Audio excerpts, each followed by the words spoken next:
cover natin. Let's check. Yun. Medyo marami pa rin siyang sabaw. So, mix lang natin siya ng konti. So, in high heat siya para mas mabilis. Ang bango.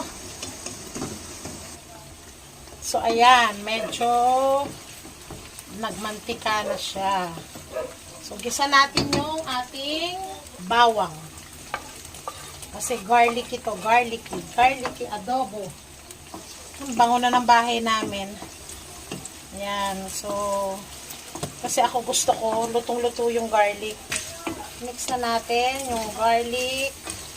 Add natin yung natirang marinade. Yan. Suka.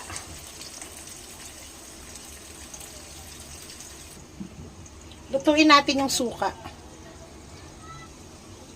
Yan. Ang bango na. Yun. Mix lang natin. Lagyan natin ng pork cube. Dahon ng laurel. Cracked pepper. Ayoko ng buo-buo kasi harang yun sa ating pagkain.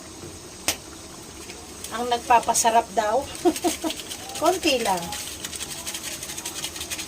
Yan. And then, mix natin.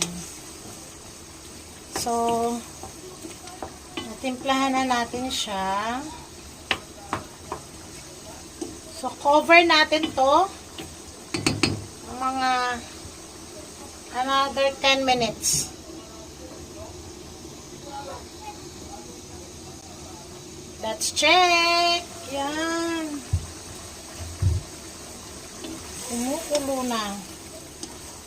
So, ang gagawin naman natin, patutuyuin natin ulit.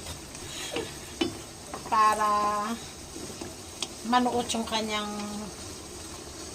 sauce at lumambot pa lalo yung karne. Tikman muna natin.